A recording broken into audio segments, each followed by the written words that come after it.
सारा व्यापक रूपमा हल्ला चलाइयो चाहिँ कि नेपालसँग सन्धि भयो सुगौली सन्धि भयो भने व्यापक रूपमा हल्ला चलाइयो। मूल सन्धिमा राजाको सही छाप नै भएको चाहिँ छैन। त्यो राष्ट्रघाती काम गराए बापत नेपालको भूभाग अंग्रेजबाट खोज्न लगाए बापत गजराज मिश्रलाई ईस्ट इन्डिया कम्पनीले मालामाल गरिदियो। त्यति ठुलो काम गरे बापतमा गजराज मिश्रलाई मिश्र पोखरिया भनेर बनारसमा विशाल जुन छ चाहिँ भूभाग दियो। बनारसमा पटना गान्धी मैदान नजिकै विशाल भूभाग मिश्र पोखरिया भनेर चाहिँ दियो।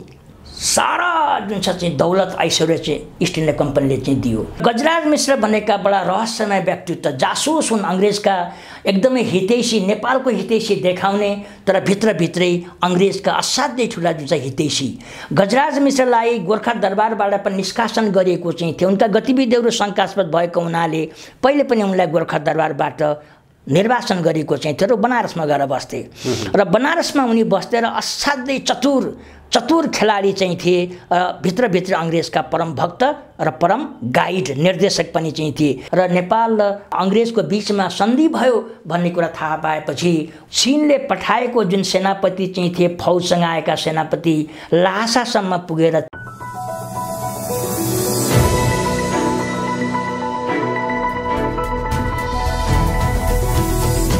हिमाल अनलाइन टिभी विश्वभरिबाट हिमाल अनलाइन टेलिभिजन हेरिरहनु भएका हजुरहरू सम्पूर्णमा हार्दिक नमन गर्दछु। आजको हाम्रो कार्यक्रमको विशेष अतिथि हुनुहुन्छ बाबुराम सिंह थापा। उहाँ पाटन संयुक्त क्याम्पसका पूर्व सहायक प्रमुख हुनुहुन्छ। अहिले पनि त्यहाँ प्राध्यापन गराइरहनु भएको छ। राष्ट्रिय विभूति अमरसिंह थापा प्रतिष्ठानका संस्थापक अध्यक्ष हुनुहुन्छ। इतिहासविद, लेखक हुनुहुन्छ। अमरसिंह थापाका वंशज पनि हुनुहुन्छ। आज म उहाँसँग विशेष गरी अहिले विश्वव्यापी रूपमा चर्चाको विषय रहेको ग्रेटर नेपाल, विशाल नेपालको सन्दर्भ, अंग्रेज र नेपाल बीच युद्ध हुनुको कारण सुगौली सन्धि, यी विविध विषयमा उहाँसँग आज विशेष कुराकानी गर्दैछु। सर, स्वागत छ हजुरलाई। धन्यवाद फौजी बाबु।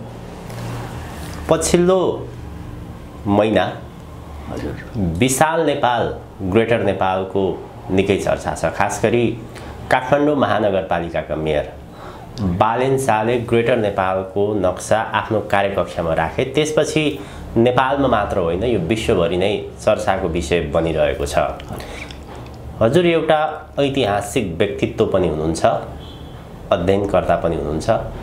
सुरुमा चाहिँ हामी विशाल नेपालको स्वरूपको विषयमा, विशाल नेपालको स्वरूप चाहिँ कस्तो थियो, त्यहीबाट सुरुवात गरौँ। धन्यवाद प्रदीप बाबु। वर्तमान 20औं कालखण्डमा पहिलेको विशाल नेपालको चर्चा परिचर्चा हुनु आफैमा एउटा गौरवको विषय हो। र अलिकति म जोड दिउँ कि अहिलेको समय राष्ट्रहरूले, राष्ट्रमा रहेका देशभक्त जनताहरूले आफ्ना पुर्खाले जोडेका सम्पत्तिहरूलाई अथवा आफ्ना देशका भूभागहरूलाई खोज्ने सभ्यताको क्रम अघि बढेको छ। रुसमा वर्तमान राष्ट्रपति भ्लादिमिर पुटिनले रुसको सभ्यता र ग्रेटर रुस खोजिराखेका छन् भने तुर्कीका राष्ट्रपतिले पनि आफ्नो देशको भूभाग खोजिराखेका छन्। त्यसैगरी चीनले पनि आफ्नो महान संस्कृति र आफ्नो भूभाग खोजिराखेको चाहिँ स्थिति छ। र त्यसैगरी नेपाल राष्ट्रले, नेपाली जनताले, महान नेपाली जनताले आफ्ना पुर्खाले जोडेको भूभाग खोज्नु स्वाभाविकै हो। र यस क्रममा मेयर बालेन शाहले ग्रेटर नेपालको नक्सा जुन आफ्नो कार्यकक्षमा राख्नुभयो त्यो स्वाभाविकै हो।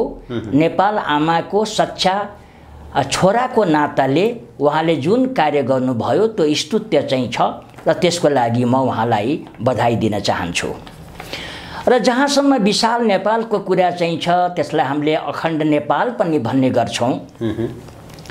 अखण्ड नेपालको सन्दर्भमा कुरा गर्दाखेरि जतिखेर यो नेपालको छिमेकमा इस्ट इन्डिया कम्पनी भन्ने एउटा अङ्ग्रेज शक्ति विशाल सुरसाको मुख जस्तै अघि बढेको चाहिँ थियो, त्यो बेलामा नेपाल धेरै ससाना टुक्राहरूमा बाँडिएको थियो र ती टुक्राहरूमा बाँडिएका राज्यलाई एकीकरण गर्न नसकेको भए आजको नेपाल हुने थिएन, विशाल नेपाल पनि हुने थिएन र यो इस्ट इन्डिया कम्पनीको एक गाँस बन्ने कुरामा कुनै सन्देह चाहिँ छैन।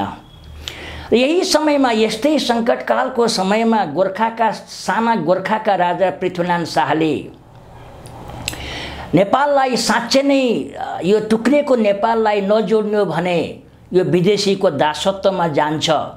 नेपाल राष्ट्र जुन पहिले मणिमुकुन्द सेनको पालामा पनि जुन चाहिँ विशाल नेपाल राष्ट्र चाहिँ थियो, त्यो राष्ट्र छिन्न भिन्न भएको अवस्थामा हाम्रो यो नेपाल भन्ने देश रहँदैन भन्ने सोचाइ राखेर उहाँले नेपाल राष्ट्रलाई एकीकरण गर्ने प्रयास गर्नुभयो र एकीकरण गर्ने प्रयासमा उहाँलाई थुप्रै थरघर, चाहे त्यो खनाल, चाहे त्यो बोहरा, चाहे त्यो पाँडेहरू, मगरहरू अथवा गुरुङहरू, थापादेखि लिएर बस्नेतदेखि लिएर यी सबै थरघरका भाइ भारदारले उहाँलाई सहयोग गरे र बिस्तारै नेपाल राष्ट्र बन्दै गयो र यस क्रममा 2200-2400 राज्यहरू पनि यही नेपाल राष्ट्रको एकीकरणमा एकीकृत भए र त्यसपछि आएर बडाकाजी अमरसिंह थापा लगायतका जति पनि भाइ भारदारहरू चाहिँ थिए, चाहे त्यो अभिमान सिंह बस्नेतदेखि लिएर अरू पनि थुप्रै जुन छ चाहिँ चौतरिया शाहहरूदेखि लिएर अथवा कुँवरहरूदेखि लिएर यी सबैले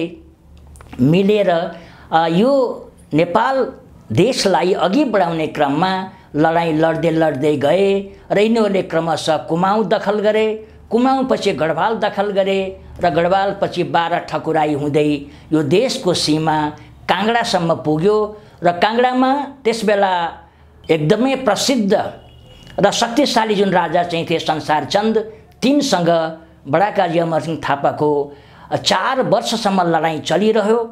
काङ्गडा असाध्यै दुर्भेद्य एउटा चाहिँ किल्ला हो। पहिलेका मुगल बादशाहले बनाएको त्यो किल्ला असाध्यै अभेद्य खालको चाहिँ हो र त्यसमा कब्जा गर्ने सिलसिलामा 4 वर्षसम्म निरन्तर लडाईँ लडे पनि त्यो कब्जा हुन केही बाँकी चाहिँ थियो र त्यही बेलामा पन्जाबका महाराज रणजीत सिंहसँग संसारचन्दले सम्झौता गरे र भित्रभित्रै भएको सम्झौताले त्यो पन्जाबी फौज र काङ्गडाको फौज संयुक्त रूपमा गोर्खाली फौजसँग लड्न गयो।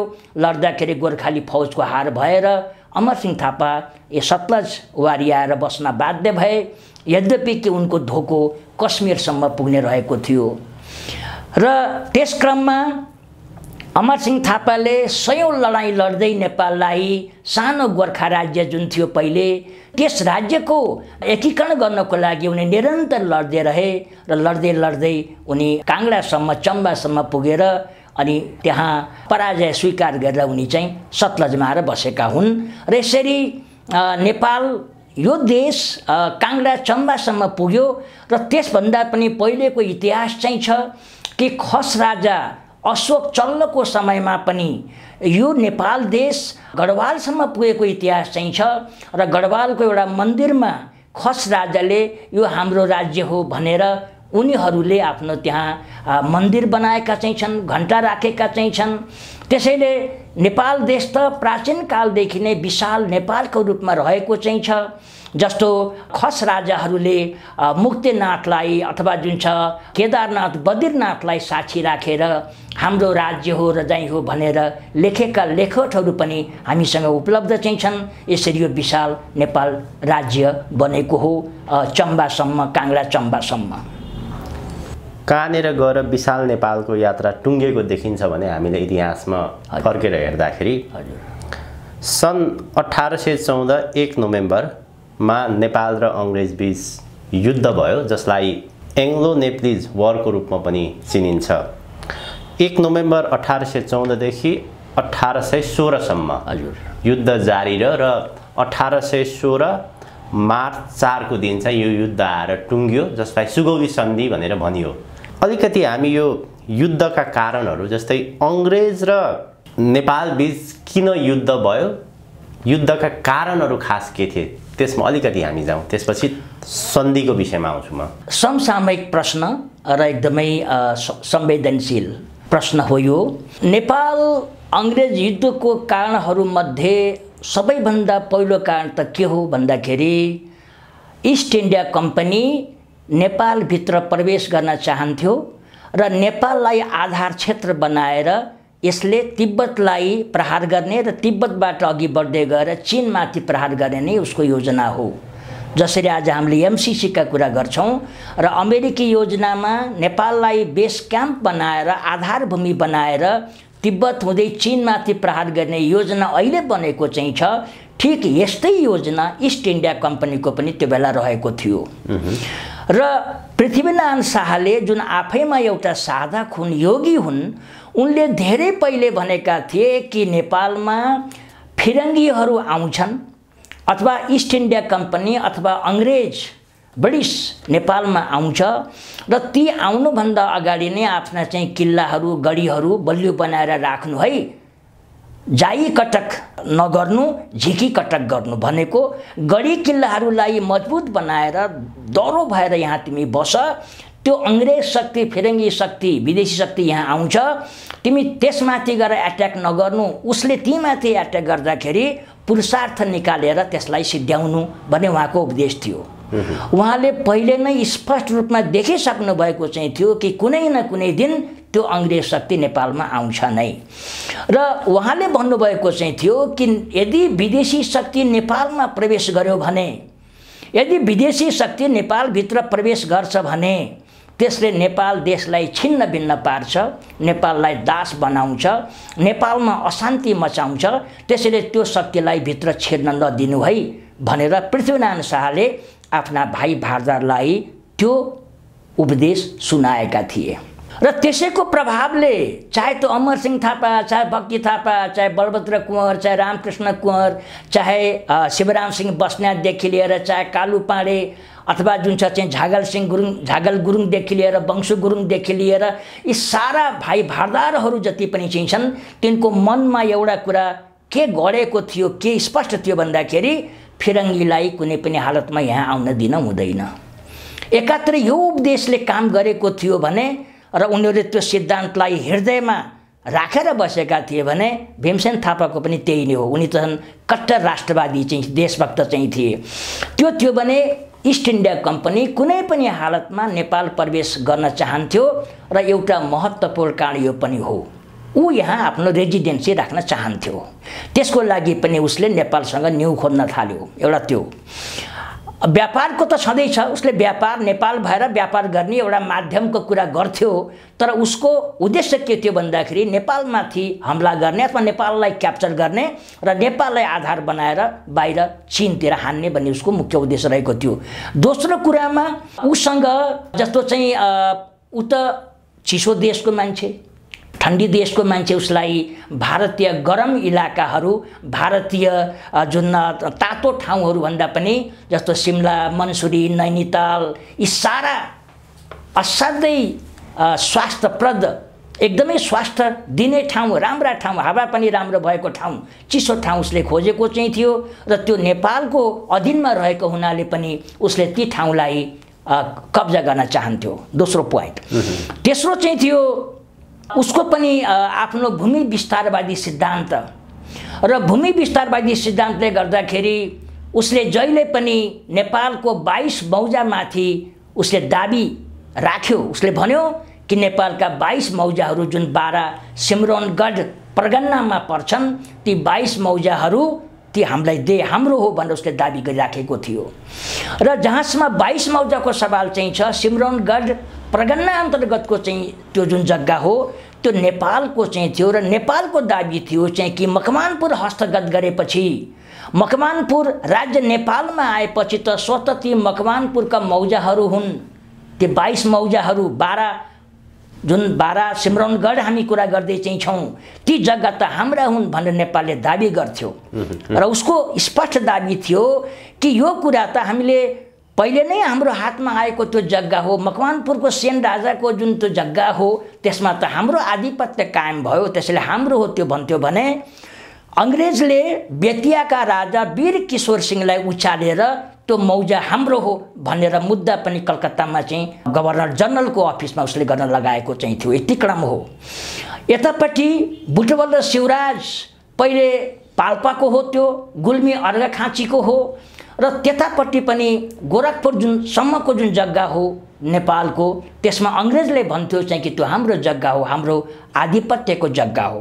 नेपालले भन्थ्यो कि अवधको नवाबसँग पहिले नै पाल्पाका राजाले गुल्मी अर्घाखाँचीका राजाले त्यो आफ्नो हातमा लिएर त्यसलाई राखेका चाहिँ त्यो आफ्नो साम्राज्यमा जोडेका थिए भने कसरी बुटवल शिवराज तिम्रो हुन्छ भन्ने जुन चाहिँ नेपालको दाबी चाहिँ थियो र यो एकदमै जुन चाहिँ जमिनको दाबी जसरी अहिले भारत र नेपालको बिचमा जमिनको दाबी चाहिँ छ भारतले हाम्रा हजारौं जुन चाहिँ जग्गाहरू जुन हेक्टर भूमिहरू हाम्रो चाहिँ आफ्नो सीमा विस्तार गरेर चाहिँ अवैध रूपमा हस्तगत गरेको चाहिँ छ त्यसै गरी अङ्ग्रेजले पनि त्यो हाम्रो हो भनेर दाबी गर्थ्यो। यता भीमसेन थापा अमरसिंह थापा लगायतका भारदारहरू त्यो हाम्रो जग्गा हो हाम्रो सन्तान हो त्यो भन्थे चाहे त्यो बुटवल शिवराज चाहे त्यो 22 मौजा यो 12 जुन छ सिमरौनगढ परगनाका मौजाहरू 22 मौजाहरू त्यसको लागि त्यसको समाधानको लागि नेपाल दरबारले अङ्ग्रेजलाई भन्यो कि ठिकै छ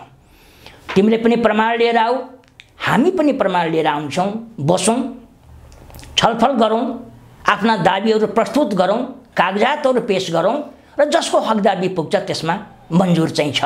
यतापट्टिबाट पण्डित राजा रङ्गनाथ पौडेल जस्ता व्यक्तित्वहरू सिमाना निर्धारण गर्नको लागि गए र उतापट्टि मेजर पेरिस ब्राडसा भन्ने एकदमै धूर्त अङ्ग्रेज कुटिल अङ्ग्रेजले त्यो जिम्मा लिएर आयो र छलफल हुँदै गयो। पहिलोपल्ट छलफल भयो उसले हाम्रो दाबी हो भनेर चाहिँ अनेक किसिमका तर्क गर्यो नेपालीहरूसँग प्रमाण चाहिँ थिए प्रमाण पेश गर्यो नेपालले तर त्यसले त्यसलाई मान्यता दिएन त्यो मेजर पेरिस ब्राडसाले र भन्यो हामी स्वीकार गर्दैनौँ र त्यो नेपाली प्रतिनिधिमण्डल यहाँ फर्केर आयो।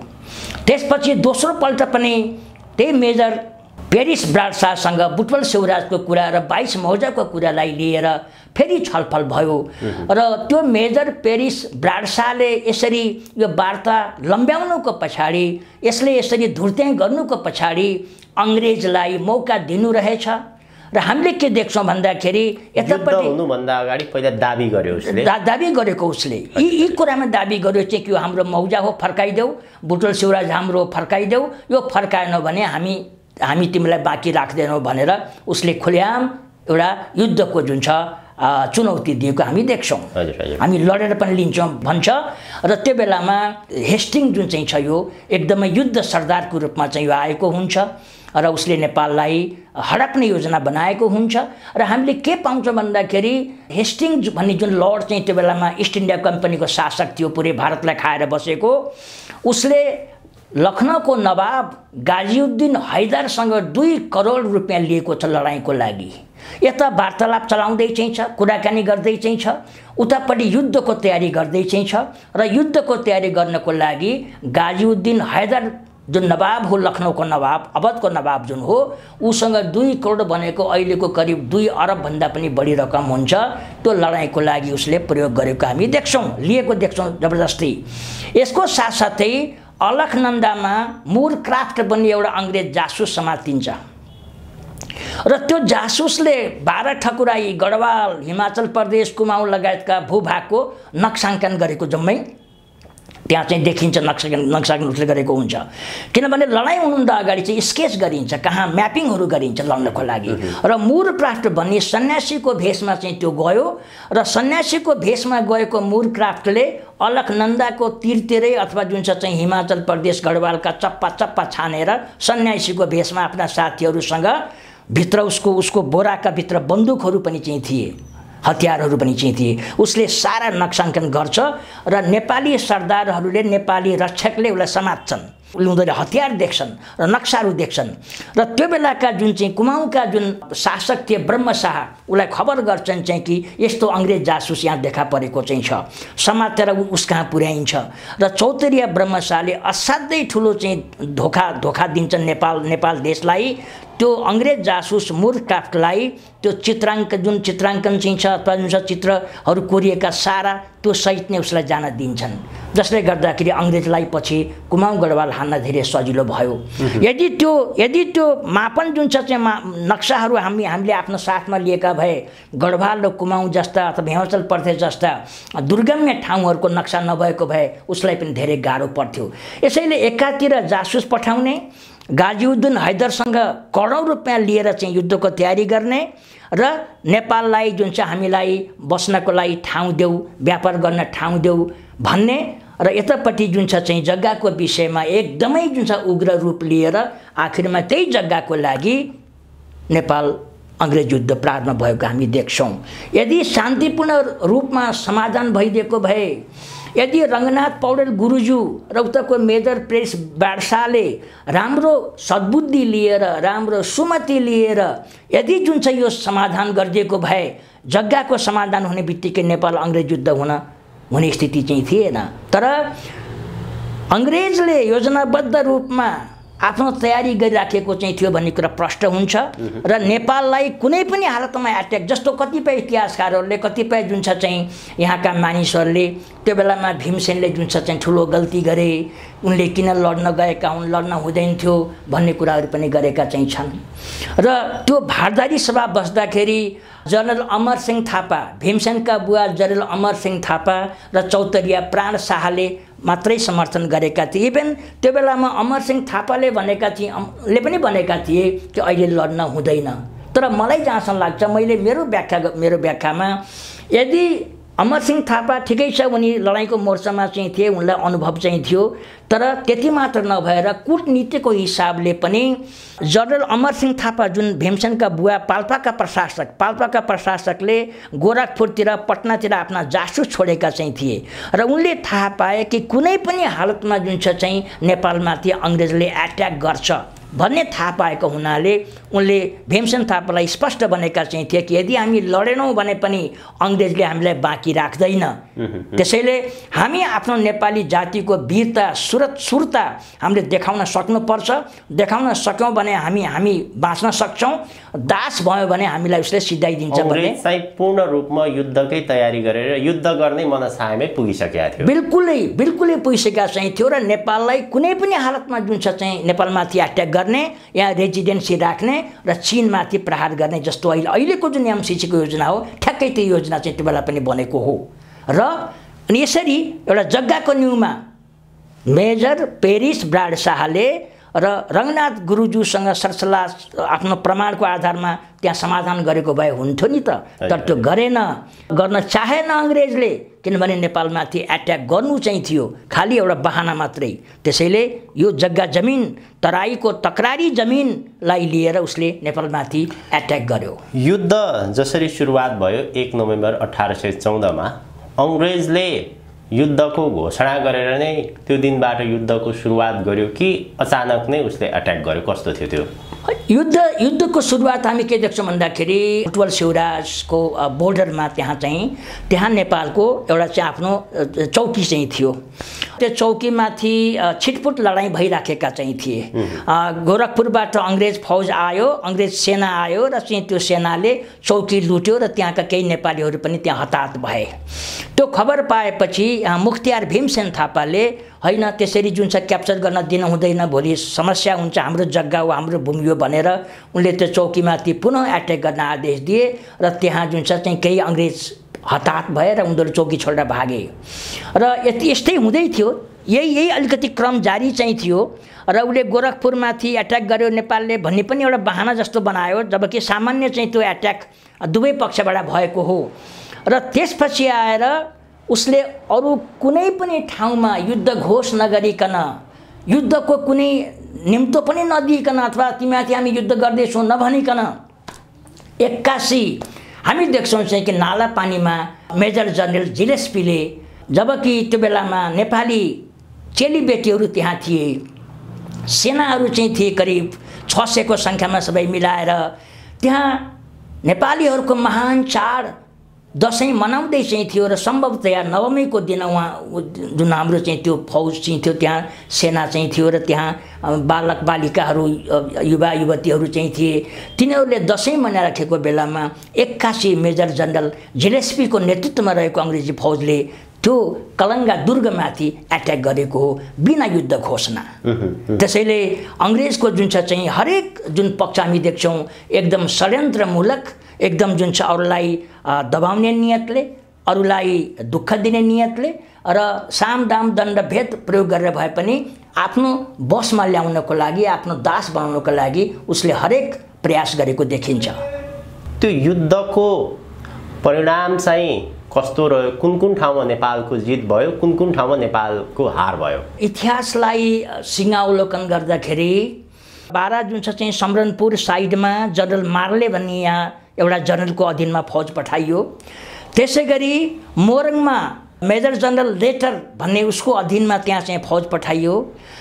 बारा समरनपुरमा कर्नल रणवीर सिंह थापा चाहिँ त्यहाँ मौजुद थिए भने, त्यहाँ लड्नको लागि तयार थियो भने भक्तवीर थापा मोरङमा लड्नको लागि तयार भएर बसेका चाहिँ थिए। त्यसै गरेर जनरल वुड जुन जन सुलेमान वुड भन्ने जुन छ चाहिँ त्यो बुटवलको बाटो भएर यसरी यो 3 ठाउँमा यहाँ मोर्चाहरू बाँधेर यी जनरलहरू अङ्ग्रेजबाट पठाइएका चाहिँ थिए। र बारा समरनपुरमा कर्नल रणवीर सिंह थापा मुकाबिलाको लागि तयार चाहिँ थिए। भक्तवीर थापा, बडाकाजी अमर सिंह थापाको छोरा भक्तवीर थापा ती मोरङमा जुन छ तत्पर चाहिँ थिए। र त्यस्तै गरी आएर यता कर्नल उजिर सिंह थापा बुटवलमा जुन छ चाहिँ पाल्पाका प्रशासक उजिर सिंह थापा कर्नेल यी चाहिँ जनरल वुडको सामना गर्न तयार चाहिँ भएर बसेका चाहिँ थिए। यतापट्टि 3टा मोर्चा खोलेको चाहिँ थियो। उतापट्टि साइडमा देहरादुनमा मेजर जनरल जिलेस्पी विशाल फौज र तोप लिएर अघि बढेको चाहिँ थियो देहरादुनतिर भने, अर्को जुन छ 12 ठकुराईतिर जुन छ चाहिँ साइडतिर उतापट्टि स्वयं मेजर जनरल डेभिड अक्टरलोनी सबैभन्दा चतुर, सबैभन्दा चाहिँ योग्य सेनापति जुन हो अक्टरलोनी, त्यो उतापट्टि मोर्चा खडा गरेर अगाडि बढ्दै चाहिँ थियो। यसरी 5 ठाउँबाट प्रायोजित रूपमा, योजनाबद्ध रूपमा अङ्ग्रेजले नेपालमाथि एट्याक गर्यो। र यो एट्याक गर्ने क्रममा हामी देख्छौँ चाहिँ कि यो बारा समरनपुरमा कर्नल रणवीर सिंह थापाले जनरल मार्लेलाई यस्तो दपेटा दिए, यस्तो जुन छ चाहिँ दबावमा राखे कि त्यो फौज हारेर भाग्यो र मार्ले जुन छ चाहिँ रातारात बेपत्ता भए, कहाँ गए थाहा चाहिँ छैन। त्यो एकदम अचम्म घटना घटेको चाहिँ छ। र त्यो अङ्ग्रेज जनरल भागेपछि लडाइँबाट यस्तो गोर्खाली फौजको आतंक भयो, गोर्खालीहरूले यस्तो शौर्य देखाए कि त्यो टिक्नै सकेन। त्यसपछि उसको ठाउँमा नयाँ जनरल आएर, मार्ले भन्ने आएर अनि त्यो लडाइँ सुरु भएको चाहिँ छ। यतापट्टि मेजर लेटर जुन भक्तवीर थापा थिए काजी, उनको अगाडि पनि जुन छ चाहिँ त्यो मेजर लेटरले त्यति उपलब्धि हासिल गर्न सकेको चाहिँ थिएन।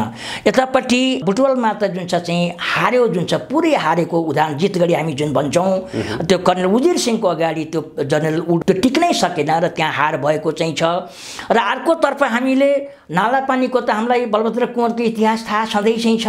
त्यहाँ यदि फौज अलिकति पनि बढी हुन्थ्यो, रसद पानी अलिकति पनि बढी हुन्थ्यो र पानी खान नपाएर जुन मरे नि त्यहाँका योद्धाहरू, अङ्ग्रेजले कति अत्याचार गर्यो भने खाने पानी जुन आइराखेको चाहिँ त्यो गढीमा त्यो पनि उसले बन्द गरिदियो। पाइप त्यो जुन सुरुङ चाहिँ त्यो पानी आउने त्यो बन्द गरिदियो।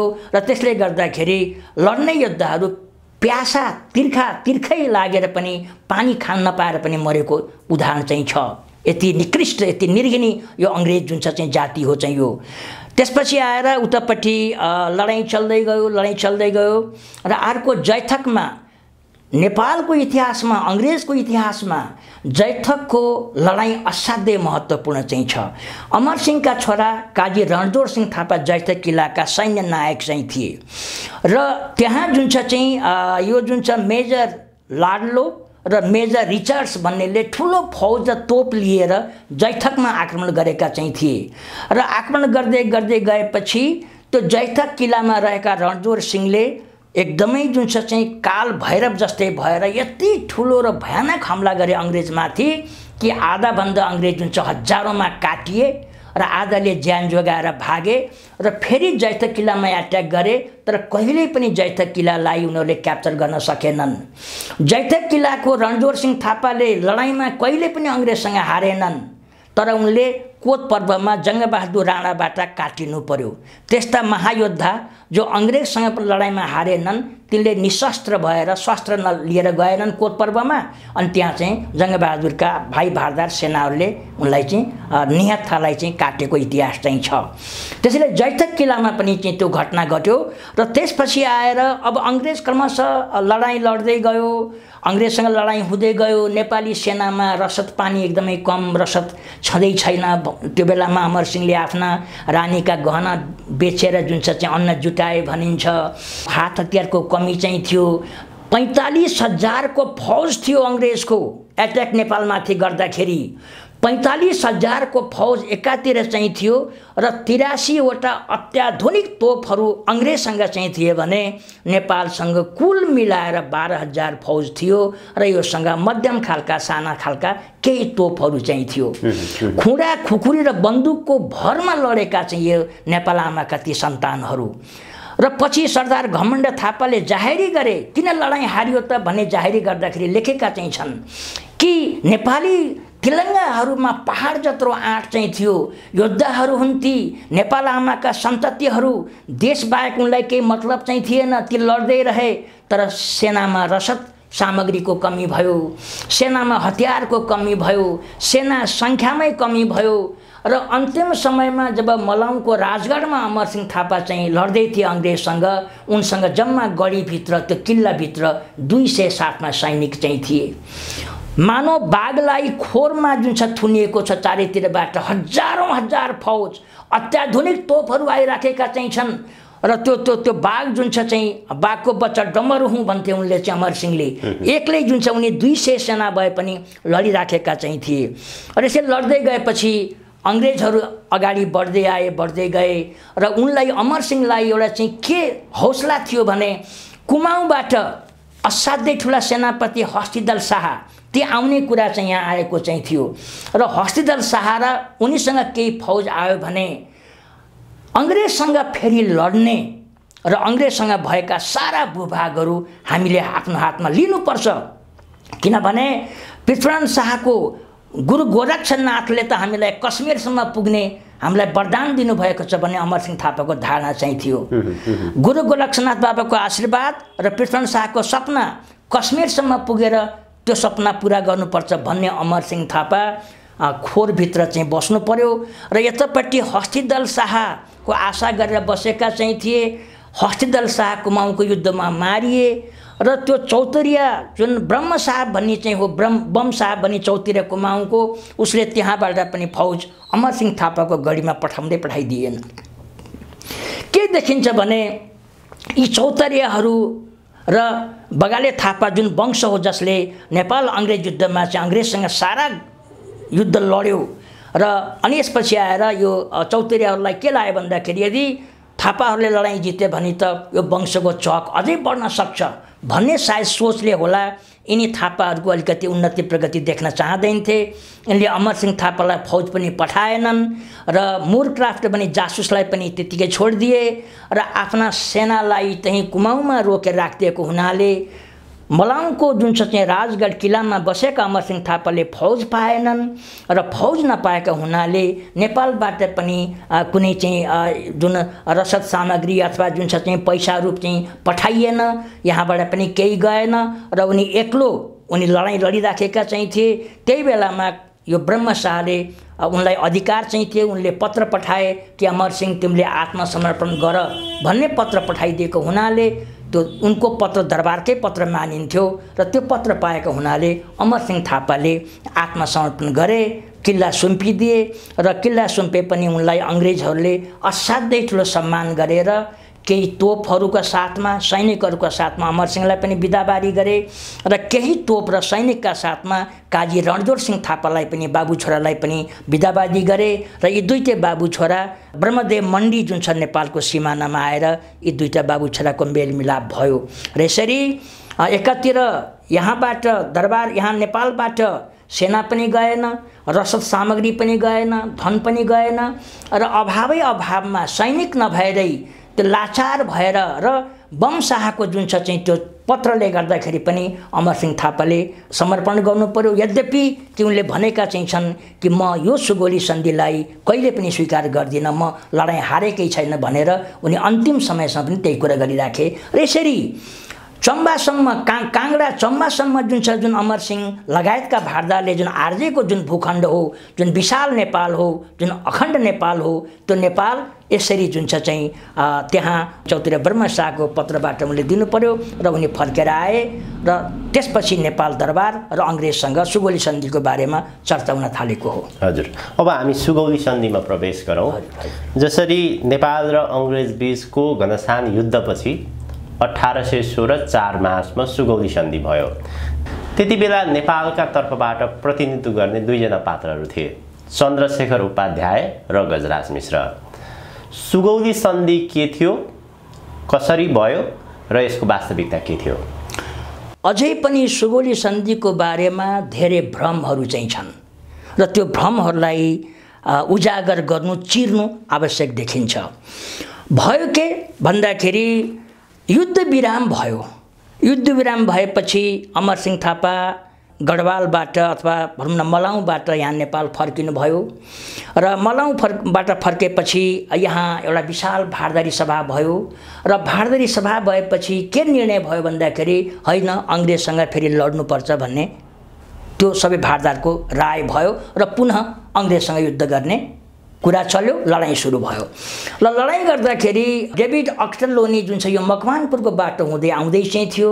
अङ्ग्रेज नेपाल अङ्ग्रेज युद्धमा सबैभन्दा योग्य, शक्तिशाली र कुशल, एकदमै ट्याक्टफुल भनौँ न, रणनीति बनाउन सक्ने अक्टरलोनी आयो र त्यसलाई सामना गर्नको लागि कर्नेल जुन छ चाहिँ हाम्रो रणवीर सिंह थापालाई पठाइयो र त्यहाँ भयानक युद्ध भयो। भयानक युद्ध भएपछि युद्ध भयो र त्यहाँ केही ठाउँमा नेपालीहरूले लडाइँ हारे र त्यही बेलामा चक्री मकरी भन्ने एउटा गोप्य बाटो फेला पारेर अक्टरलोनीले त्यो चुरे घाटीलाई चाहिँ त्यसलाई जुन छ क्रस गरेर ऊ नेपाल आउने उसको सुरुवात भयो र यहाँ व्यापक हल्ला चल्यो चाहिँ कि अब काठमाडौँमाथि एट्याक हुनेछ भन्ने कुराहरू भयो र त्यो भएपछि यहाँ मुक्तियार भीमसेन थापाले र अरू भारदारले पनि सल्लाह के गरे भन्दाखेरि यदि अङ्ग्रेज यहाँ प्रवेश गर्यो भने त्यसले गर्दाखेरि अझ बढी क्षति बेहोर्नु पर्ने हुन सक्छ, त्यसैले हामीले अब समझदारीमा जाउँ, सन्धिमा जाउँ भन्ने कुरा भयो र त्यसपछि यहाँ सुगौली सन्धिको बारेमा चर्चा चल्न थाल्यो र त्यो चर्चा चलेपछि हुन त 1815 सन् 1815मा पनि एउटा सामान्य युद्ध विराम प्रस्ताव र अलिकति समझदारी भएको हो, कालीपारका प्रदेशहरू अङ्ग्रेजले लिने भन्ने कुरा। तर त्यो मलाई लाग्छ त्यो चाहिँ त्यो अल्पकालीन जुन छ चाहिँ त्यो कुराकानी भएको हो, सन्धि समझदारी भएको हो, त्यो पूर्णकालीन, त्यो पुरै चाहिँ अख्तियारी लिएर भएको होइन। त्यसपछि आएर यहाँ चर्चा चलेपछि अनि गुरु गजराज मिश्रलाई र चन्द्रशेखर उपाध्याय दाहाललाई त्यो सुगौली सन्धिको ड्राफ्ट गर्ने जिम्मा दिइयो र गजराज मिश्र भनेका बडा रहस्यमय व्यक्तित्व, जासुस हुन्, अङ्ग्रेजका एकदमै हितैषी, नेपालको हितैषी देखाउने तर भित्रभित्रै अङ्ग्रेजका असाध्यै ठुला जुन चाहिँ हितैषी। गजराज मिश्रलाई गोर्खा दरबारबाट पनि निष्कासन गरिएको चाहिँ थियो। उनका गतिविधिहरू शङ्कास्पद भएको हुनाले पहिले पनि उनलाई गोर्खा दरबारबाट निर्वासन गरेको चाहिँ थियो र बनारसमा गएर बस्थे र बनारसमा उनी बस्दै र असाध्यै चतुर खेलाडी चाहिँ थिए। भित्रभित्र अङ्ग्रेजका परम भक्त र परम गाइड, निर्देशक पनि चाहिँ थिए। नेपालमाथि एट्याक गर्नुपर्छ भन्ने पनि अनि जुन छ चाहिँ त्यो बनारसमा बसेका विद्रोही भारदारलाई पनि सङ्गठित गर्ने खालका, नेपालमाथि षड्यन्त्र गर्ने खालका कुराहरू उनी गरिराख्थे। अब त्यो बाध्यता भयो चाहिँ कि त्यस्ता मान्छेलाई सन्धि गर्ने एउटा जिम्मेवारी दियो र ड्राफ्ट गर्नेमा उता मेजर पेरिस ब्राडशाहको छाउनीमा नजरबन्दीमा परेका यो जुन चन्द्रशेखर उपाध्याय दाहाल पनि चाहिँ त्यहीँ बसिरहेका चाहिँ थिए। उनी बाहिर नेपालका हितैषी थिए तर भित्रभित्रै अङ्ग्रेजसँग साँठगाँठ गरेका व्यक्ति रहेछन् भन्ने कुरा पछि स्पष्ट थाहा पाइन्छ। यी दुईटाले ड्राफ्ट गरेपछि सुगौली सन्धिको त्यो कुरा गर्न, छलफल गर्न गजराज मिश्र लगायतका यहाँ दरबारमा आए र दरबारमा आएपछि त्यो ड्राफ्टहरूमा चाहिँ कुरा हुँदै गयो। सुगौलीमा त सन्धि जुन चाहिँ गर्ने ठाउँ भन्दा सुगौली भनिएको हो। खास दरबारमा ड्राफ्टहरू बन्यो र ड्राफ्ट बनाउँदाखेरि सबैभन्दा ठुलो भूमिका गजराज मिश्रको रह्यो र उनका मतियार चन्द्रशेखर उपाध्याय दाहालले पनि सहयोग गरे र यी दुटैको जुन चाहिँ मतियारीमा यहाँ दरबारमा चाहिँ त्यो ड्राफ्ट गरियो सुगौली सन्धिको। र त्यो बेलामा सुगौली सन्धिको बारेमा अख्तियारी दिएको चाहिँ थियो भीमसेनका भाइ काजी बख्तावर सिंह थापालाई। काजी बख्तावर सिंह थापा मकवानपुरमा चाहिँ त्यहाँ आफ्नो थर्पु टाँगेर बसेका चाहिँ थिए र सुगौली सन्धिको बारेमा अथवा यो सन्धिको बारेमा नेपाल अङ्ग्रेज उनलाई अख्तियारी दिएको थियो कि त्यसमा थपगढ गर्ने अधिकारी, काटछाँट गर्ने अधिकार उनलाई दिएको चाहिँ थियो। र यता आए, यहाँ आएपछि चन्द्रशेखर उपाध्यायले त्यो ड्राफ्ट लिए र ड्राफ्ट लिएर उनलाई के भनिएको चाहिँ थियो भन्दाखेरि काजी बख्तावर सिंह थापालाई सम्पर्क गर्ने, उनसँग सरसल्लाह लिने र मात्रै मेजर प्रेस ब्राडशाहसँग जाने अथवा जुन छ चाहिँ त्यो हाम्रो जुन डेभिड अक्टलोनी कहाँ जाने, जहाँ सुगौलीमा उनीहरूले तम्बु गाडेर बसेका चाहिँ त्यो थर्पु। तर चन्द्रशेखर उपाध्यायले काजी बख्तावर सिंह थापा पनि कुनै सम्पर्क गरेनन्। यिनले त्यो ड्राफ्ट लिएर सोझै जुन छ चाहिँ डेभिड अक्टलोनी र पेरिस ब्राडशाह कहाँ पुगे र म नै यो देशको प्रतिनिधि हुँ, नेपालको प्रतिनिधि म नै हुँ र मैले गरेको काममा मन्जुरी चाहिँ छ भनेर उनले चाहिँ त्यहाँ त्यो ड्राफ्ट प्रस्तुत गरे त्यो सुगौली भन्ने ठाउँमा। र त्यो प्रस्तुत गरेपछि त्यसैलाई आधार मानेर अनि उताबाट चाहिँ त्यहाँ त्यस सन्धिमा हस्ताक्षर गरियो। र सन्धिमा के भन्यो भन्दाखेरि यो जुन हस्ताक्षर गरिएको चाहिँ छ यसमा नेपालका महाराजले 15 दिनभित्र त्यसमा हस्ताक्षर गर्नुहुनेछ भनेर चाहिँ त्यो त्यसरी त्यहाँ बाकायदा लिखित गरियो। र त्यो सन्धि लिएर यतापट्टि यहाँ आइयो र यहाँ आएपछि हामीले के पाउँछौँ भने त्यो मूल सन्धि पनि अहिले कहाँ चाहिँ छ त्यो हामीलाई थाहा चाहिँ छैन। र प्रष्ट रूपमा योगी नरेन्द्रनाथ लगायतका इतिहासकारले के भन्नुहुन्छ अथवा चाहिँ के उहाँहरूले स्पष्ट भन्नुभएको छ भन्दाखेरि त्यो सन्धिमा, मूल सन्धिमा राजाको सही छाप नै भएको चाहिँ छैन। एउटा त राजाको अख्तियारी, पूर्ण अख्तियारी पाएर चन्द्रशेखर उपाध्याय त्यहाँ सन्धि गर्न गएका हुन् भन्ने कुरा पनि हामीले प्रष्ट रूपमा देख्दैनौँ, प्रमाण पाउँदैनौँ। जबकि त्यो सुगौली सन्धिको बारेमा पुरै अख्तियारी लिएर त काजी बख्तावर सिंह थापा बसिराखेका चाहिँ थिए। उनलाई माइनस गरियो, उनलाई बाइपास गरियो, उनलाई वास्ता गरिएन र सोझै गजराज मिश्र चन्द्रशेखर उपाध्यायको एउटा जुन छ चाहिँ कूटनीतिले गर्दाखेरि अथवा नेपाल देशमाथि गद्दारी गर्ने नियतले सोझै त्यो लगेर चाहिँ त्यहाँ सिग्नेचर गराइयो। र त्यसपछि सिग्नेचर त्यहाँबाट भए पनि नेपालका महाराजले अहिलेसम्म पनि त्यो सन्धिमा हस्ताक्षर गरेका चाहिँ छैनन्। र सारा व्यापक रूपमा हल्ला चलाइयो चाहिँ कि नेपालसँग सन्धि भयो, सुगौली सन्धि भयो भने व्यापक रूपमा हल्ला चलाइयो। र त्यो हल्ला चलाएकोले चीनले पठाएको जुन सेनापति चाहिँ थिए, फौजसँग आएका सेनापति ल्हासासम्म पुगेर त्यहाँ रोकिए र नेपाल र अङ्ग्रेजको बिचमा सन्धि भयो भन्ने कुरा थाहा पाएपछि उनी यहाँ नेपाललाई सहयोग गर्न आएनन् र उनी चाहिँ फर्केर चीन गएको इतिहास चाहिँ छ। यद्यपि कि ल्हासामा रहेको अम्बाले राजदूतले नेपालबाट पठाएको चिठीलाई आफैमा राख्ने, चीनका बादशाहलाई नपठाउने, नेपालको सही सूचना नपठाइदिने यस्तो काम गरेको हुनाले उसले पनि गद्दारी गर्यो नेपालप्रति र त्यो चिनिया अम्बाले पनि नेपाललाई घात गरेको देखिन्छ। बेत्रावतीको सन्धिमा के भनिएको छ भन्दाखेरि यदि नेपालमाथि सङ्कट आइपर्छ अथवा चीनलाई पनि समस्या पर्छ भने नेपालले चीनलाई सहयोग गर्नेछ र चीनले पनि नेपाललाई सहयोग गर्नेछ भन्ने कुराहरू त्यो शान्ति मैत्री सम्बन्धीमा उल्लेख भए पनि चीनले त्यो कुरा ढिलो गरेर थाहा पायो। अङ्ग्रेज नेपाललाई साथ दिने कोही पनि भएनन्, न त मराठाका पेशवाहरूले साथ दिए, न अवधको नवाबले साथ दियो, न पन्जाबको राजा रणजीत सिंहले साथ दिए, कसैले पनि नेपाललाई साथ दिएन। यद्यपि कि पहिलेको कुरामा नेपाललाई साथ दिनको लागि अवधको नवाब पनि भित्री रूपमा तयार थियो भन्ने कुराहरू आउँछ। त्यसपछि अनि आएर मराठाका पेशवाहरूले पनि हामी सहयोग गर्छौँ भनेर मुखले भनेकै हुन्।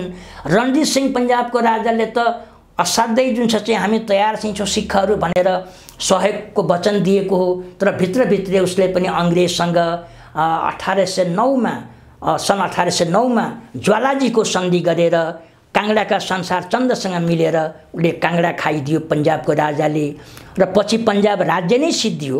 अमरसिंह थापाले पन्जाबका राजा रणधीर सिंहलाई 13वटा उनले चाहिँ जवाब अथवा जुन चाहिँ प्रश्न लेखेर पठाएका चाहिँ छन्। रणनीति हो त्यो, कसरी के गर्ने, तराईको भूभाग पन्जाबलाई, पहाडका कश्मीरसम्म नेपाललाई कसरी अगाडि बढ्ने, कसरी हरिद्वारमा दुईटै फौज भेला हुने, कसरी अङ्ग्रेजमाथि अट्याक गर्ने, यी सारा कुरा लेखेर रणधीर सिंह कहाँ पठाएका हुन् बडा काजी अमर सिंह थापाले। तर रणधीर सिंहले त्यसलाई स्वीकार गरेन र भित्रभित्रै अङ्ग्रेजसँग मिल्यो र अङ्ग्रेजसँग मिल्दाखेरि यद्यपि कि नेपालले आफ्नो स्वाभिमान जोगायो, स्वतन्त्रता जोगायो, आफ्नो राष्ट्र जोगायो, तर अङ्ग्रेजको पक्ष लिएका पन्जाबका रणधीर सिंहले त्यत्रो विशाल जुन छ चाहिँ पन्जाब जहाँ 80,000 फौज थियो, कहाँ नेपालको 12,000 फौज, कहाँ पन्जाबको 80,000 फौज, विशाल तोपखाना। यदि पन्जाबका राजा रणधीर सिंह र नेपालसँगै मिलेर लडेका भए अङ्ग्रेजलाई त्यो बेलामा नै त्यहाँबाट लखेटिन्थ्यो र नेपाल विशाल साम्राज्यकै रूपमा रहन्थ्यो र पन्जाब पनि विशाल साम्राज्यकै रूपमा रहन्थ्यो। सुगौली सन्धिको सम्झौताको पत्रको विषयमा हामी कुराकानी गर्दै थियौँ नि, जस्तै त्यो सुगौली सन्धि वास्तवमा राजाकोमै आइपुगेन, दरबार समक्ष नै आइपुगेन भनेर भन्नुभयो। त्यो सुगौली सन्धिको चाहिँ सम्झौता, त्यो सुगौली सन्धिको सम्झौता दरबारमा पनि आइपुग्यो, दरबारसम्म चाहिँ आइपुग्यो, तर दरबारले त्यसलाई आलटाल गर्यो, हस्ताक्षर गरेन, आलटाल गर्दै रह्यो र आलटाल गर्दै गरेपछि त्यो चाहिँ त्यसमा सही छाप नै भएन, त्यत्तिकै बस्यो त्यो थाहा। सुगौली सन्धिमा दरबारबाट प्रतिनिधित्व गर्ने दुईजना जो पात्रहरू थिए, चन्द्रशेखर उपाध्याय र गजराज मिश्र, त्यसपछि उनीहरू सम्पर्कविहीन भएका कुराहरू पनि केही इतिहासविदहरूले त्यसो भन्छन्। त्यसपछि उनीहरू सम्पर्कविहीन नै भए अथवा सुगौली सन्धि त्यो कथित जालसाजी अथवा कपटपूर्ण जुन चाहिँ नभएको जुन सन्धि हो त्यो जुन भयो र त्यसको आधारमा जुन अङ्ग्रेजले नेपालको भूभाग हड्प्यो जुन चाहिँ, किनभने शक्ति उसको बढी देखियो र उसले हड्प्यो, त्यो बेलामा हड्प्यो, जबरजस्ती हड्प्यो उसले। र यो जालसाजी सन्धि, यो सन्धि पनि जालसाजीपूर्ण सन्धि हो यो, यसमा राजाको मैले भनिसकेँ। र त्यो सन्धि गराए बापत, त्यो राष्ट्रघाती काम गराए बापत, नेपालको भूभाग अङ्ग्रेजबाट खोज्न लगाए बापत गजराज मिश्रलाई इस्ट इन्डिया कम्पनीले मालामाल गरिदियो। जस्तो त्यो त्यति ठुलो काम गरे बापतमा गजराज मिश्रलाई मिश्र पोखरिया भनेर बनारसमा विशाल जुन छ चाहिँ भूभाग दियो। बनारसमा गजराज मिश्रलाई कोलकातामा त्यहाँ पनि जुन छ मिश्र पोखरिया भन्ने जुन छ चाहिँ ठाउँ छ विशाल, त्यहाँ मौजा कलकत्तामा पनि चाहिँ दियो। पटना गान्धी मैदान नजिकै विशाल भूभाग मिश्र पोखरिया भनेर चाहिँ दियो।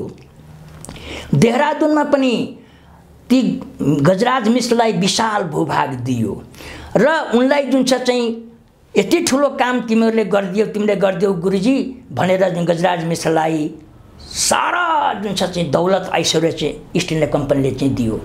र त्यो गद्दारी र जुन छ चाहिँ त्यो दगाबाजी गरेको र कृत्य काम सफल बनाए बापतमा उसकै मतियार चन्द्रशेखर उपाध्यायलाई पनि इस्ट इन्डिया कम्पनीले मुजफ्फरपुरको कर्नेलगञ्जमा विशाल भूभाग चाहिँ दियो र उसका सन्तान दर सन्तानलाई मजिस्ट्रेट बनाउने पनि लिखित जुन छ चाहिँ त्यहाँ उसले सहमति गरेर चन्द्रशेखर उपाध्याय दाहालका सन्ततिहरू पनि ती थुप्रै सन्ततिहरू त्यहाँ मजिस्ट्रेट भएर बसे र त्यही नै बसे, वहीँ नै गएर बसे। किनभने यहाँ ब्रिटिसले नै तत्कालीन इस्ट इन्डिया कम्पनीले नै उनीहरूलाई राख्यो, उसलाई सम्हार गर्यो, सुरक्षा दियो, व्यवस्था गरेर राख्यो। किनभने गद्दारी गरेको हुनाले उनीहरू त यहाँ बस्ने कुरै भएन, उनीहरू यहाँ बस्नै सकेनन्। त्यसैले नेपालको जुन छ चाहिँ यहाँ जुन छ सारा भूभाग हत्याउनमा, कृत्य कागज गर्नुमा, सुगौली सन्धि जस्ता कृत्य कागज गराउनुमा, त्यसको जुन छ चाहिँ सम्झौता त्यो तयारी गर्नमा जुन सहयोग गरे त्यस बापतमा उनीहरूले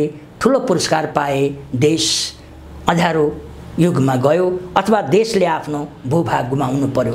त्यो सन्धिमा चाहिँ 15 दिनभित्रमा राजाले हस्ताक्षर गरिसक्नुपर्ने थियो भन्ने सम्झौतामा थियो। यदि 15 दिनभित्रमा राजाले हस्ताक्षर नगरे चाहिँ त्यो स्वत रद्द हुनेछ अथवा अवैध हुनेछ भन्ने पनि त्यहाँ प्रसङ्ग थियो। एकदमै त्यहाँ त स्पष्ट रूपमा लेखेको चाहिँ सुगौली सन्धिमा कि नेपालका महाराजले 15 दिनभित्र यो सन्धिमा हस्ताक्षर गर्नेछन् भन्ने कुरा चाहिँ स्पष्ट रूपमा तोकेको चाहिँ छ।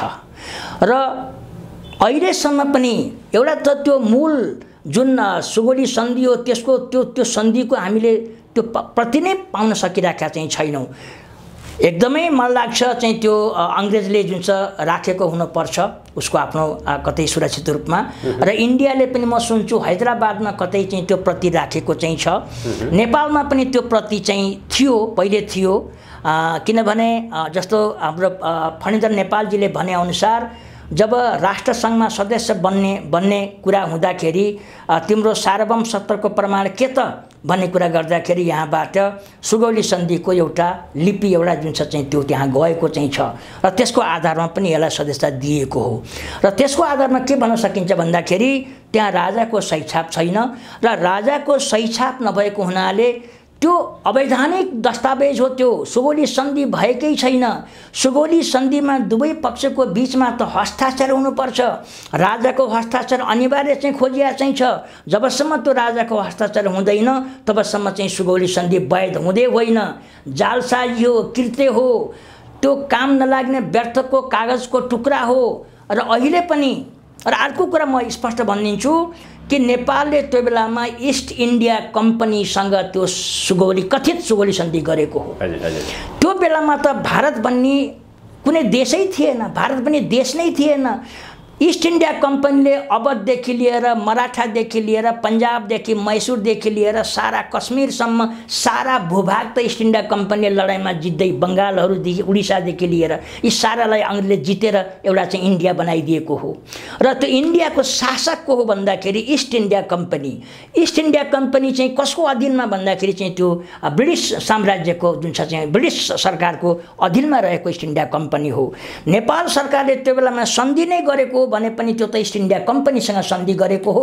यो भारत पनि त कुन चराको नाम चाहिँ थियो? कुनै पनि थिएन, देश नै थिएन। भारत भन्ने देशै थिएन, उपनिवेश हो त्यो। त्यो इन्डिया अथवा भारत पनि त उपनिवेश हो। उपनिवेशका मालिक जुन चाहिँ इस्ट इन्डिया कम्पनी हो र इस्ट इन्डिया कम्पनी जुन मालिक हो त्यो मालिकले नेपालसँग सम्झौता गरेको हो। र जुन दिन इस्ट इन्डिया कम्पनी अथवा ब्रिटिस भारत त्यो देश छोडेर गयो त्यो दिनदेखि नै सन्धिको त कुनै वैधता नै रहेन। मालिकले चाहिँ इस्ट इन्डिया कम्पनीले ब्रिटिसले छोडेर गयो। उनीहरू 1947 मा स्वतन्त्र भयो भनेर भनियो। तर नेपालमा चाहिँ त्यो जमिन कसरी फिर्ता? त्यो बेलामा यहाँका शासकहरूले जमिन लिन सकेनन्, सामर्थ्यको कमी भयो। अथवा त्यो बेला फेरि जुन छ चाहिँ अङ्ग्रेजसँग लड्ने कुरामा उसको शक्ति पुग्यो। हामीले दाबी गरेनौँ, अपिल गरेनौँ। नेपालका शासकहरूले दाबी गरेनन्, अपिल गरेनन्। होइन, दाबी पनि गरे जस्तो भनौँ न। जस्तो के छ भन्दाखेरि राजा राजेन्द्र विक्रम शाहको समयमा मुख्तियार रणजङ्ग पाण्डेले रामनगरमाथि एट्याक फेरि गरे। 22 मौजा हाम्रो हो भनेर फेरि सैन्य पठाएर चाहिँ त्यहाँ केही चौकीहरू पनि ध्वस्त पारे।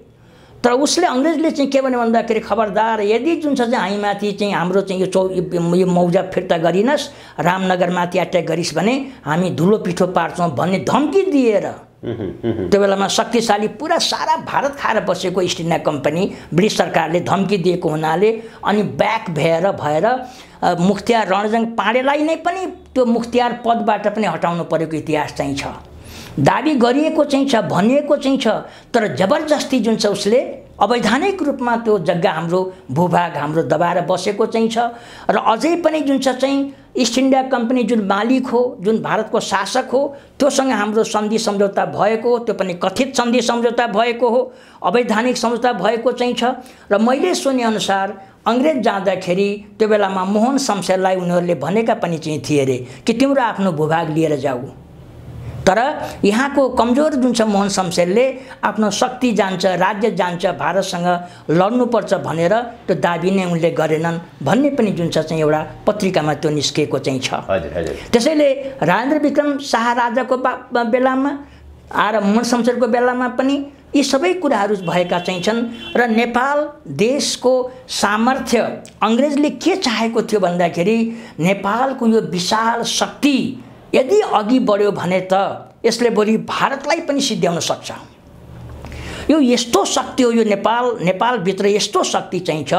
गुरु गोरक्षनाथको यस्तो जुन छ चाहिँ यहाँ दिव्य शक्ति हामीमा चाहिँ छ कि यो शक्ति जाग्यो भने यसले अलिकति नेतृत्व एकदम देशभक्त पायो भने यसले संसारलाई हल्लाउन सक्छ, यो शक्तिलाई चाहिँ यसरी राख्न हुँदैन, खुम्च्याएर राख्नुपर्छ, पखेटा काट्नुपर्छ भनेर यो शक्तिलाई कहिले पनि अघि बढ्न दिएन, दबाई राख्यो, जसले गर्दाखेरि हामी सुगौली सन्धिपछि हामी पखेटा काटिएको बाज हुन्छ नि, गरुड जस्तो हामी भयौँ, हामीलाई माथि जानै दिएन। र अझै पनि यो जुन गरुड हो, यो नेपाली जाति भनेको त गरुड हो, यसमा सामर्थ्यवान एउटा चाहिँ देशभक्त नेतृत्व आइदियो भने यसले फेरि गरुडको उचाइ लिन्छ, यसले छलाङ लगाउँछ र फेरि यसको सिमाना कश्मीरको छेउछाउसम्म पुग्छ भन्ने कुरामा कुनै सन्देह नै चाहिँ छैन। सुगौली सन्धिको प्रमाणको सन्दर्भमा अब त्यो किर्ते जालसाजी नै भए तापनि पछिसम्म के भनिन्थ्यो भने राजा ज्ञानेन्द्र शाहले दरबार छोड्दासम्म दरबारमा एउटा लाल बाकस थियो, त्यो लाल बाकसमा चाहिँ त्यो प्रमाणपत्रहरू नेपालका महत्त्वपूर्ण दस्तावेजहरू त्यो लाल बाकसमा थियो भनेर भनिन्छ। दरबार छोडिसकेपछि त्यसपछि 62-63 को परिवर्तनपछि त्यो चाहिँ एकाएक गायब भयो भन्ने प्रसङ्ग पनि उठान हुन्छ। त्यतिन्जेलसम्म थियो अथवा कतिपयले फेरि यो 2030 साल विक्रमसम्म 2030 सालमा जो सिंहदरबारमा आगलागी भयो त्यो पनि योजनाबद्ध रूपमा नै भएको थियो। नेपालका महत्त्वपूर्ण दस्तावेजहरू नष्ट गर्नको लागि सिंहदरबारमा आगलागी भयो र त्यति बेलै पनि त्यो जलेर नष्ट भयो भन्ने प्रसङ्ग पनि उठान हुन्छन्। खास गरी कसरी गायब भयो होला त्यो? होइन, एउटा त के छ भने यहाँको कर्मचारी तन्त्र असाध्यै बिकाउ खालको चाहिँ छ। कर्मचारी तन्त्र पनि त्यसपछि आएर नेतृत्वमा पनि हामी देख्छौँ कि नेतृत्व वर्गमा पनि धेरै बिकाउ चाहिँ छन्। तर त्यो बेलामा कृष्ण विष्टजीको समयमा उनीहरू चाहिँ देशलाई माया गर्ने व्यक्ति चाहिँ थिए, त्यसरी बिकाउ हुने खालको चाहिँ कुरा पनि भएन। त्यसैले र अर्को के लाग्छ मलाई भन्दाखेरि नेपालमाथि प्रभुत्व कायम गर्ने उपनिवेश यसलाई बनाउने जुन इन्डियाको अझै पनि सोच चाहिँ छ, त्यो सोचले गर्दाखेरि उनीहरूले नेपालको हात माथि पार्ने खालका कुनै पनि प्रमाण यहाँ रहन दिँदैनन्। हुनसक्छ षड्यन्त्र गरेर चाहिँ त्यो सिंहदरबारमा रहेको चाहिँ प्रमाण जलाइयो एउटा चाहिँ त्यो। तर अर्को कुरा के छ भन्दाखेरि लाल बाकस पनि दरबारभित्रै थियो भन्ने पनि कुरा चाहिँ छ। अब त्यो दरबारभित्र रहेको लाल बाकस जुन छको बारेमा राजा ज्ञानेन्द्र शाहजीलाई थाहा हुनुपर्छ। उहाँले सुम्पिदिएको हो कि होइन, जुन छ कसलाई छोडिदिएको सुम्पिएको त्यो लाल बाकस। लाल बाकसमा राजा महेन्द्रको असाध्यै महत्त्वपूर्ण चाहिँ त्यहाँ चाहिँ के विवरणहरू चाहिँ छन् भनिन्छ। सङ्कट पर्यो भने कुन वंशलाई हेर्ने, कसलाई हेर्ने, कुन जुन चाहिँलाई चाहिँ नजिक ल्याउने, कसलाई टाढा पुर्याउने, को देशभक्त वंश हो, कुन देशभक्त व्यक्ति हो, कुन देश गद्दार हो, यी सारा कुरा उनले चाहिँ इतिहास पुरै लेखेर राखेका थिए भनिन्छ। त्यहाँ चाहिँ त्यस्तो महत्त्वपूर्ण जुन कुराहरू चाहिँ छन् त्यहाँ जुन छ चाहिँ सुगौली सन्धिको पनि त्यो लिपि हुनुपर्छ। ती सबै त्यहाँ चाहिँ थिए र प्राचीन समयदेखि नै त्यहाँ ऐतिहासिक महत्त्वपूर्ण दस्तावेज भएको हुनाले त्यो महत्त्वपूर्ण लाल बाकस कस कहाँ चाहिँ छ त्यो एउटा प्रश्न चाहिँ छ। राजा ज्ञानेन्द्र शाहजीले त्यो कहाँ कसलाई जिम्मा छोड्नु भयो त्यो पनि प्रश्न चाहिँ छ। सिंहदरबारमा भएको त चाहिँ गायब भइहाल्यो। एउटा प्रसङ्गमा संस्कृतिविद रमेश ढुङ्गेलले के भन्नुभएको छ भन्दाखेरि त्यो सुगौली सन्धिको मूल जुन प्रतिलिपि हो, मूल लिपि जुन हो, त्यो एउटा शाहवंशको कुनै जुन छ खानदानिया शाहवंशको घरमा चाहिँ छ र मलाई सरकारले तोक्यो भने म त्यो ल्याइदिन सक्छु भनेर उनले चाहिँ बकेका चाहिँ छन्, वक्तव्य दिएका चाहिँ छन्। र अहिले पनि सरकारले चाह्यो भने सुगौली सन्धिको त्यो जुन मूल जुन लिपि हो त्यो कुनै भारदारिया चौतरिया कसको उसमा चाहिँ वंशमा लुकाएर राखेको चाहिँ छ, किनभने त्यो त इन्डियाले पायो भने त नष्ट गरिदिन सक्छ नि जहिले पनि, त्यसैले त्यो राखेको छ भन्ने कुरा हो र त्यसलाई खोज्नुपर्छ। र अरू कहीँ नभए पनि अवश्य पनि ब्रिटिस हो यो सन्धिको जुन छ मुख्य कारक त हो नि चाहिँ त्यो ब्रिटिस सरकार, त्यो ब्रिटिसमा जुन लाइब्रेरीमा चाहिँ त्यो रहेको हुनुपर्छ। त्यहाँ नभए हैदराबाद हाउसमा पनि हुनुपर्छ। कहीँ न कहीँ सुगौली सन्धिको मूल लिपि चाहिँ छ र त्यो मूल लिपि योगी नरेन्द्रनाथले पनि त्यही मूल लिपिबाट उहाँले उतार गर्नुभएको हो र उतार गरेको जुन उहाँको जुन हामी देख्छौँ नि उहाँले सुगौली सन्धिको उहाँले दिनुभएको हो इतिहास प्रकाश सङ्ग्रहहरूमा जुन ल्याउनु भयो त्यसैको आधारमा हामी चलेका चाहिँ छौँ र त्यसमा कहीँ पनि राजाको सही छैन। गजराज मिश्रा र चन्द्र उपाध्यायले हामी हौँ प्रतिनिधि भनेर त्यहाँ बाकाइदा त्यहाँ चाहिँ त्यो सुगौली सन्धिमा हस्ताक्षर गरेका चाहिँ छन्। ती दुईटाको हस्ताक्षर गर्ने अख्तियारी कसले दियो, राजपत्र कहाँ चाहिँ छ, केही पनि छैन। त्यसले गर्दाखेरि त्यो नभएको हुनाले त्यो अहिलेसम्म पनि म त प्रश्न भन्छु चाहिँ कि त्यो जग्गाको मालिक हामी हौँ र मोही जुन छ चाहिँ भारत हो, मोहीले आफ्नो जग्गा भनेर चाहिँ खाइराखेको चाहिँ छ। तर मलाई लाग्छ एक दिन अवश्य पनि चाहे हामी खसहरू, कुमाउँका, गढवालका, हिमाचल प्रदेशका यी सबै खस जातिहरू हुन्, हामीहरू पनि खस हौँ। हाम्रो पुर्खाहरू पनि उतैबाट जुन छ चाहिँ कश्मीर हुँदै, गढवाल हुँदै, कुमाउँ हुँदै, डोटी हुँदै हामी खसहरू, आदिवासी खसहरू हामी उताबाट आएका चाहिँ छौँ। हाम्रो एउटै रक्त सम्बन्ध हो, एउटै धर्म संस्कृति हो, एउटै हाम्रो चाहिँ लगभग परम्परा पनि उस्तै चाहिँ छ। बोली पनि डोटेली बोली, कुमाउनी बोलीहरू सारा मिल्छन्। त्यसले गर्दाखेरि एकपल्ट हामी विशाल एउटा खस जातिको रूपमा, नेपाली जातिको रूपमा हामी फेरि अगाडि आउने चाहिँ छौँ। विशाल साम्राज्य हाम्रो जुन छ राज्य हुने चाहिँ छ। विशाल हाम्रो नेपाल आफ्नो भूमि जुन हो त्यो एउटै हुनेछ र नेपाली जातिले पनि फेरि संसारमा एउटा विशाल रूप लिएर, तेजस्वी रूप लिएर संसारको अगाडि आफूलाई प्रतिष्ठित गराउनेछ भन्ने हामी कार्यक्रमको लगभग अन्त्यतर्फ छौँ। निष्कर्षमा हामीले विशाल नेपालको सन्दर्भ उठान गऱ्यौँ।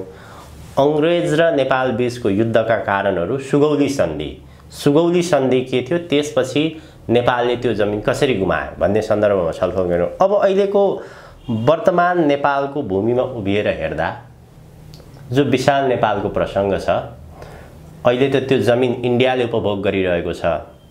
इन्डियाको नेपालप्रतिको रणनीति व्यवहार हामीले प्रत्यक्ष रूपमा देखि नै रहेका छौँ। उसले पछिल्लो समय अखण्ड भारतको नक्सा सार्वजनिक गरेका छ। त्यसभन्दा अगाडि नेपालको मेचीदेखि महाकालीको सिमानामा पनि उसले हजारौँ हेक्टर जमिन चाहिँ मिचिरहेका कुराहरू दिनैपिछे जस्तो सञ्चार माध्यममा आइरहेका छन्। यस्तो परिप्रेक्ष्यमा छिमेकी त असल देखिएन। यो परिप्रेक्ष्यमा हामीले त्यो गुमेको विशाल नेपाल कुन माध्यमबाट कसरी प्राप्त गर्न सक्छौँ अन्त्यमा? अब नेपालको इतिहासको सन्दर्भलाई हामीले अवलोकन गर्दाखेरि नेपाल राष्ट्रमाथि धेरै सङ्कटहरू, यस्ता थुप्रै सङ्कटहरू आएका चाहिँ छन् र छिमेकीहरूको मिचाह व्यवहारले गर्दाखेरि पनि नेपाल देशले, नेपाली जातिले धेरै यस्ता अप्ठ्यारा समस्याहरू बेहोर्नु परेको चाहिँ छ। मेरो आफ्नो धारणा के छ भन्दाखेरि म संसारका सबै देशहरूको उन्नति होस्, प्रगति होस् भन्ने विचार राख्ने व्यक्ति हुँ। वसुधैव कुटुम्बकम, सम्पूर्णको कल्याण होस्, सर्वे भवन्तु सुखिनः, सबै सुखी होउन्, सबै भद्र होउन्। तर हाम्रो यति सांस्कृतिक राम्रो परम्परा अथवा जुन चाहिँ हाम्रो आफ्नो एउटा चाहिँ अपनत्वको भावना हुँदाहुँदै पनि भारतका शासकहरूमा जुन दासत्वको प्रवृत्ति चाहिँ छ, भारतका कर्मचारीहरूमा जुन ब्रिटिसले उपनिवेशकालीन समयमा राखेको जुन दासत्वको विचार चाहिँ छ, कमजोरमाथि थिचोमिचो गर्नुपर्छ, गर्ने हो भन्ने जुन विचार चाहिँ छ, त्यसको चपेटामा नेपाल देश परेको चाहिँ छ। र तर यो सधैँभरि यस्तो रहँदैन। मैले नेपालको इतिहास हेर्दाखेरि यहाँ राष्ट्रिय जागरणका कालहरू आएको देखेको चाहिँ छु। बडा महाराज पृथ्वी शाहको समयमा पनि एउटा विशाल राष्ट्रवादी भावना उठेको चाहिँ थियो, तरङ्ग उठेको चाहिँ थियो र घरबाट नेपालका युवाहरू, आमा बा, छोरा छोरी, नाति नातिनाहरू नेपाल राष्ट्रको निर्माणमा जुटेका चाहिँ थिए, अघि बढेका चाहिँ थिए। गुरु गोरक्षनाथको आशीर्वाद चाहिँ थियो। त्यसपछि आएर पृथ्वीनारायण शाहको कालपछि भीमसेन थापाको पालामा पनि अङ्ग्रेजसँग लड्नुपर्छ, फिरङ्गीसँग लड्नुपर्छ, नेपालले आफ्नो स्वाभिमान र चाहिँ आफ्नो अखण्डता जोगाउनुपर्छ भन्ने प्रबल भावना जाग्यो। घरबाट जुन छ त्यो बेलामा पनि, चाहे त्यो हामी सारङ्गी बजाउने दाईहरूका त्यो बेलाका गीतहरू सुन्छौँ हैन, हरेक घरले जुन छ आफ्नो छोराहरू त्याग गरिदिने देशको लागि भन्ने भावना हामी सुन्छौँ। त्यो बेलामा पनि यस्तो ठुलो ज्वार भाटा उठ्यो देशप्रेमको, देशभक्तिको, कि त्यो देशभक्तिले गर्दाखेरि हामी पश्चिममा किल्ला काङ्गडासम्म, पश्चिम किल्ला काङ्गडा, पूर्वमा टिस्टा पुगेका थियौँ। कुन शक्तिको सामुमा कहिले हामी झुक्या थियौँ। यो जुन प्रबल भावनाले गर्दाखेरि पनि नेपाल राष्ट्र एक भएर उर्लदो शक्तिको साथमा यो चम्बासम्म, काङ्गडा चम्बासम्म, कश्मीरसम्म यो पुगेको हो।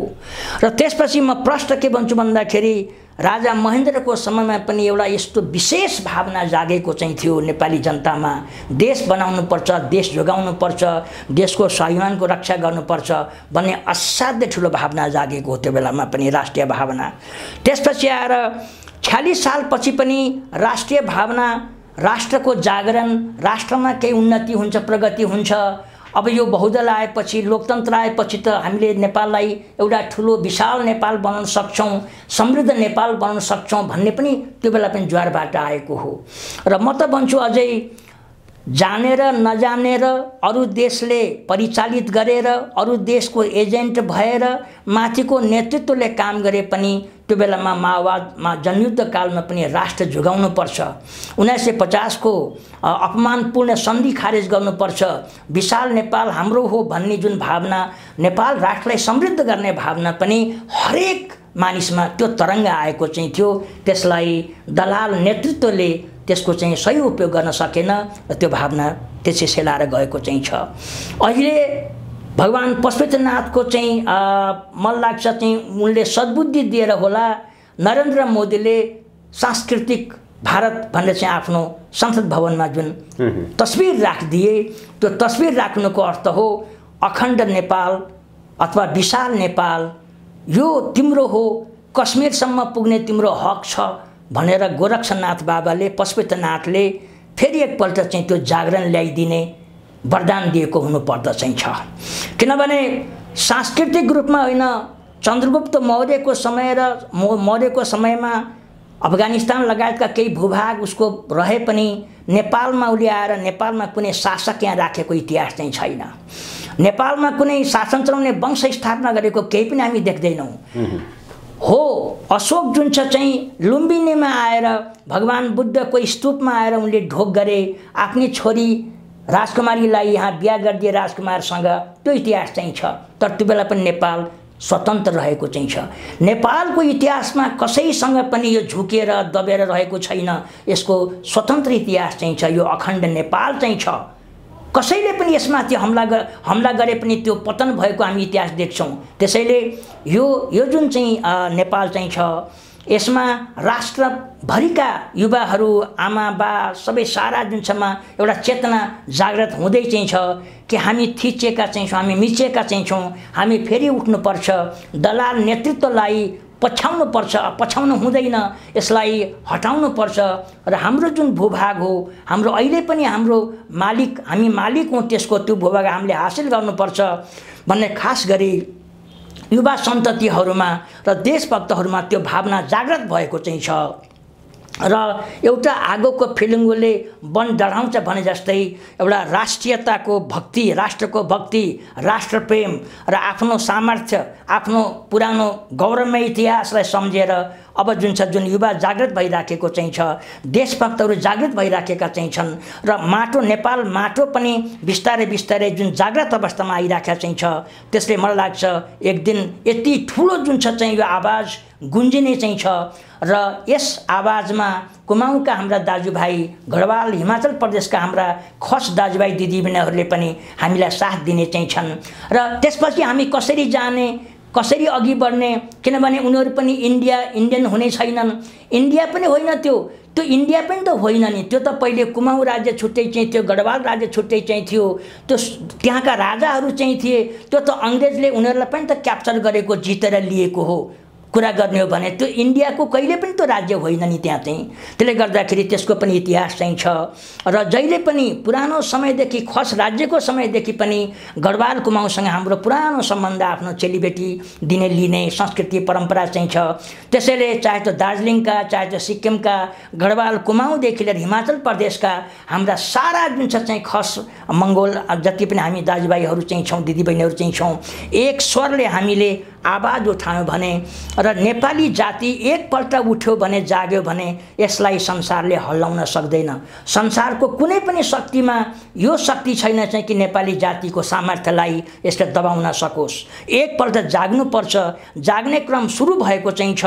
यो राष्ट्रिय भावना, यो देशभक्तिको भावना, देशप्रेमको भावना जागेर दलाल नेतृत्वलाई पन्छाएर हामीले फेरि पृथ्वीनारायण शाह, फेरि जुन छ चाहिँ भीमसेन थापा, फेरि जुन छ मदन भण्डारी, बिपी जस्ता योग्य नेतृत्वहरू हामीले पायौँ भने, अथवा त्यो आउँछ नै, त्यसलाई कसैले रोक्न सक्दैन।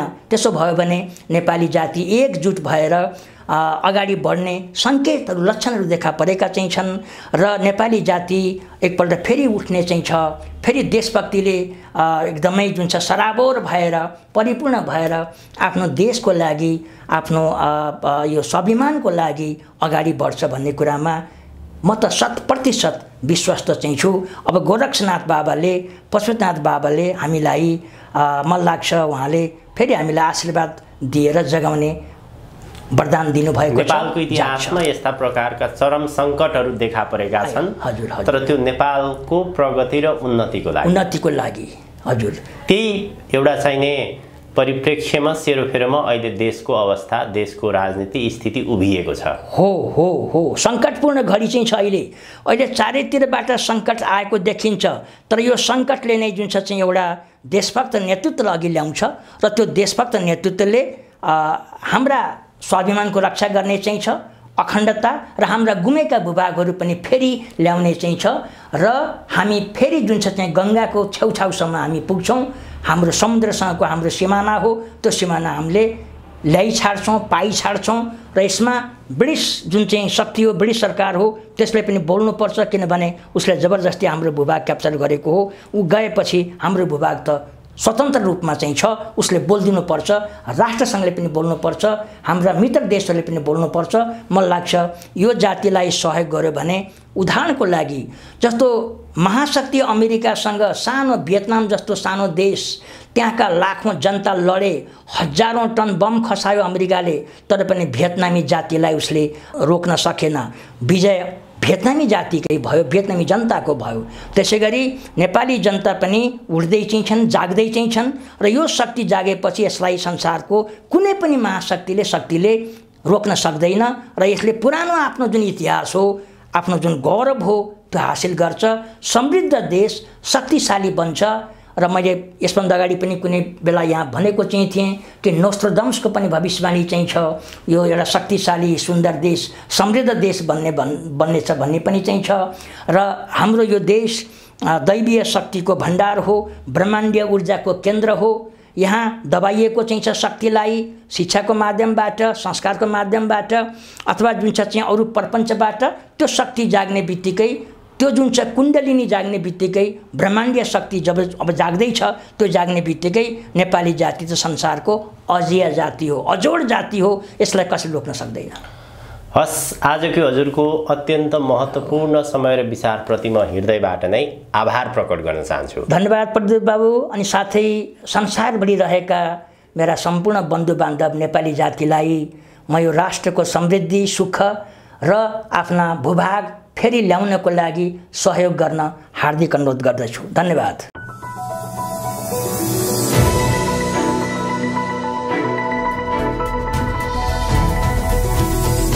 हिमाल अनलाइन टिभी।